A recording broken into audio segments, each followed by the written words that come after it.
হ্যাঁ বলুন, থাক অল্প একটু খা আবার। Hello everyone, welcome back to our channel MBS happy family. এখন চলে এসেছি রিদানের জন্য কেক নিতে। তো এই যে খুব যত্ন করে বহরমপুর থেকে পলাশি কেক নিয়ে এসে গেছি, কারণ স্ন্যাক্স বেকারির কেক খুব খেতে দারুণ হয়, টেস্টি। তো ছেলের জন্মদিনের সকাল সকাল ঘুম থেকে উঠে আগে বেডশিটটা চেঞ্জ করে নিচ্ছি। বাড়িতে যে কোনো অনুষ্ঠান হোক বা পুজো হোক, অকেশন হোক, সমস্ত কিছুটাই নতুন নতুন হলে বেশ ভালো লাগে। তো তার মধ্যে মেন হচ্ছে বিছানাটা, তো ওটা আগে চেঞ্জ করে নিলাম চাদরটা। এখন গাছে একটু জল দিয়ে ঘরটা পরিষ্কার করে নিচ্ছি। আর মিস্টার সরকার গেছে ওদিকে বাজারে। এই যে মাছ নিয়ে চলে এসেছে মিস্টার সরকার। বাপরে, বড় বড় ইলিশ, দুটোই 2 কিলো। 2 কিলো। বেটুর ফেভারিট, আমাদের প্রত্যেকেরই ফেভারিট। কাটবে কে সেই চিন্তা। মা আছে যদিও, মা বসে গেছে ইলিশ মাছ কাটার জন্য। আর মা আজকে কয়েন দিয়ে ইলিশ মাছের আঁশগুলো ছাড়াচ্ছে। তো এটা ইউটিউবের হেল্পেই, মা ভিডিওতে দেখেছিল কয়েন দিয়ে ছাড়াতে। তো নতুন জামা অনেকগুলোই রয়েছে, তার মধ্যে এটা একটা বার্থডে উপলক্ষে নতুন নেওয়া হয়েছে, তো সেটাই বের করে রাখছি। ও স্নান করে উঠে পড়বে, আর আমারও হয়ে গেছে স্নান। এবার একটু পুজো করে নেব। আর ছেলের জন্মদিন, সকাল সকাল পুজোটা হয়ে গেলে মনটা ভালো লাগে। তো চলে এসেছি ঠাকুর ঘরে। এসে আগে ঠাকুরের ফটোগুলো পরিষ্কার করে নিচ্ছি, তারপরে আস্তে আস্তে পুজো শুরু করব।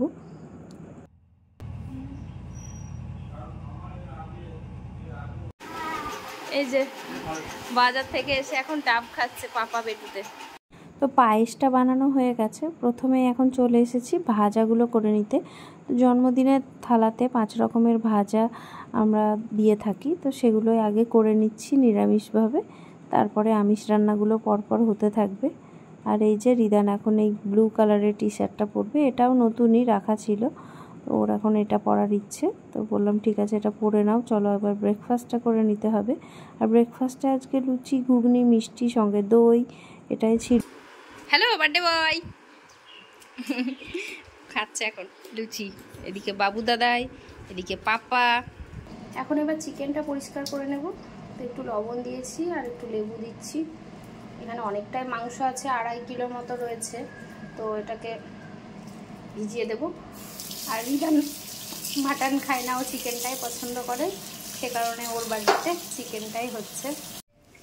চলো এখন নেব বাসন। তো এখানে এই যে বড় বড় সব বাসন আমাদের রাখা রয়েছে, এখানে বালতিগুলো আছে আর ভিতরে রয়েছে। তো চিকেন বানাবো, বড় কড়াই লাগবে। আর এটাও নিয়ে যাব, পোলাওটা এর মধ্যে হবে। আর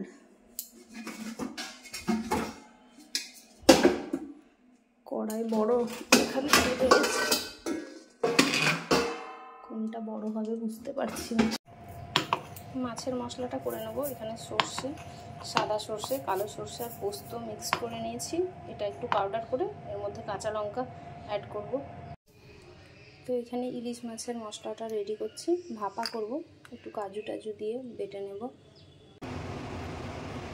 চলো মাছটা এখানে ভাপা করে নিচ্ছি, আর কড়াইয়ে করছি কারণ অনেকটা মাছ, আজকে আর বক্সে করছি না। লেজটাও দিয়ে দিলাম।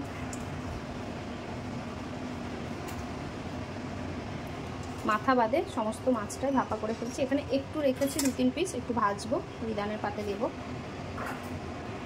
আর মা মাছটা দারুণ কেটেছে, বাড়িতে কাটলে একটা কি পছন্দ মতো পিসগুলো করা যায় ঠিকঠাক। আর আমি তো এমনিতেও মাছ কাটতে পারি না, সে উপায় আমার থাকে না। আর ইলিশ মাছ ভাপার মাছটা একটু মোটা মোটা কাটা হলেই ভালো লাগে খেতে। তো এই যে এখানে ইলিশ মাছ ভাপা হয়ে গেছে, ট্রেতে ঢেলে দিলাম। আর এখন পনিরটা করে নিচ্ছি, একটু লাল লাল করেই ভাজবো। রিদান কড়া ভাজা খেতেই পছন্দ করে। হয়ে গেছে আমার এখানে পনির।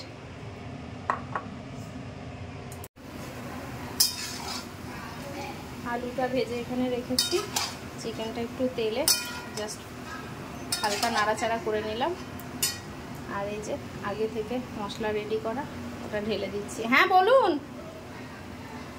হ্যাঁ